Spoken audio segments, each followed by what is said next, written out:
10대, 20대 피부 고민은 개기름, 꼼꼼한 세안으로 인한 모공 커짐, 그리고 여드름이나 트러블입니다. 노화가 시작되는 30대 이후부터는 여러분이 그렇게 싫어하는 피지 분비가 줄어들기 시작합니다. 피지가 줄어들면서 피부 두께가 얇은 눈가나 입가 주변부터 주름이 생기기 시작하는데요. 여러분들이 가장 많이 하는 실수는 주름이나 탄력을 위해 화장품에 의존하는 것입니다.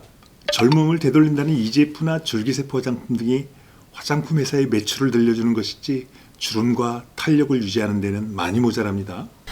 오늘은 주름지고 탄력 떨어지는 이유 3가지를 말씀드리고요. 그 다음 바르는 화장품보다 오일이 30대 이후 노화에 훨씬 효과적이다라는 말을 설명하겠습니다.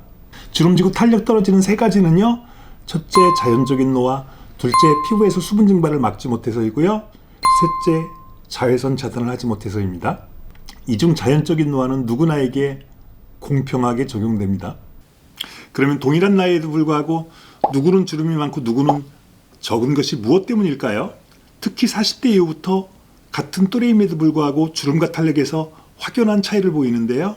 그 이유는 피부에서 수분 증발을 막지 못하고 자외선 차단을 하지 못하는 데 있습니다. 이 2가지 중 자외선 차단보다는 수분 증발을 막지 못하는 것이 훨씬 큽니다.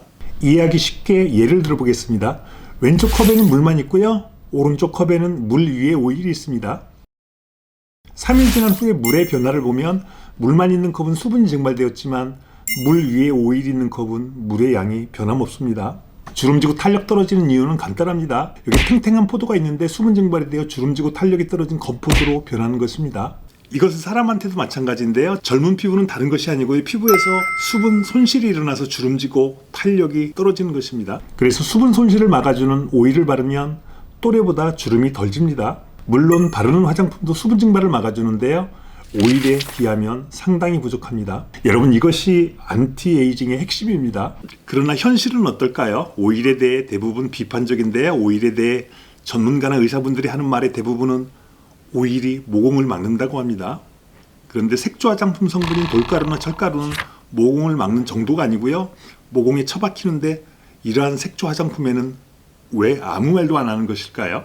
색조 화장품 회사에서 매출의 중요한 부분을 차지하나 오일은 그렇지 않거든요. 모공에 처박히고 트러블 원인이 되는 색조 성분에 대해서는 아무 말 하지 않는데 오일에 대해서는 유독 모공을 막는다는 쪽으로 마녀사냥을 하고 있습니다. 오일은 심지어 먹을 수도 있고요. 먹을 수도 있다는 것은 화장품 성분 논란으로부터 안전하고 유아한테도 안전하다는 말입니다. 화장품의 역사는 대중의 시선을 화장품 안에 가두려고 하는 역사입니다. 그래서 바셀린이나 오일을 자꾸 왕따 시키려고 하고 있습니다. 사실 화장품 성분 논란도요, 화장품 회사의 마케팅 수법입니다.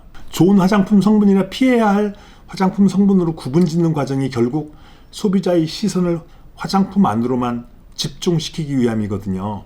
여러분, 살아오면서 피부를 되돌린다는 수십 가지의 화장품 성분이든 화장품을 그때마다 구입해서 사용해 봤을 것인데 주름이 또래에 비해 많다면 성분들이 효과가 없음을 뜻합니다. 지금부터는 드라마틱하다고 하는 화장품 성분으로부터 자유로워져야 합니다. 적어도 주름이 지고 탄력이 떨어지는 경우, 즉 30대 이후부터는 오일과 친해져야 합니다. 분명 오일이 모공을 막고 트러블 원인이라는 단점이 있는데요. 이러한 단점보다도 주름을 덜 지게 하고 탄력을 유지시켜주는 장점이 훨씬 많다는 것이 오늘 내용입니다. 화장품은 한계가 있는데요. 오일은 진화하고 있습니다. 첫째, 오일을 고체화시켜 사용감을 좋게 하는 밤제품으로 진화하고 있고요. 둘째, 예전에는 오일 추출 방식이 고온 압착 방식이었다면 요즘에는 냉온 압착 방식으로 바뀌었습니다. 냉온 압착 방식으로 오일 사용감이 좋아졌고요. 오일 특유의 영양도 훼손되지 않습니다. 무엇보다도 이러한 방식으로 추출된 요즘 오일들은요, 예전처럼 번들거리지 않고요, 흡수가 잘 됩니다. 이 영상 보시면 오일이 얼마나 잘 흡수되는지 아실 것 같습니다. 오늘은 여기까지고요. 도움되셨다면 구독과 좋아요 중 하나만이라도 꼭 부탁드립니다. 감사합니다.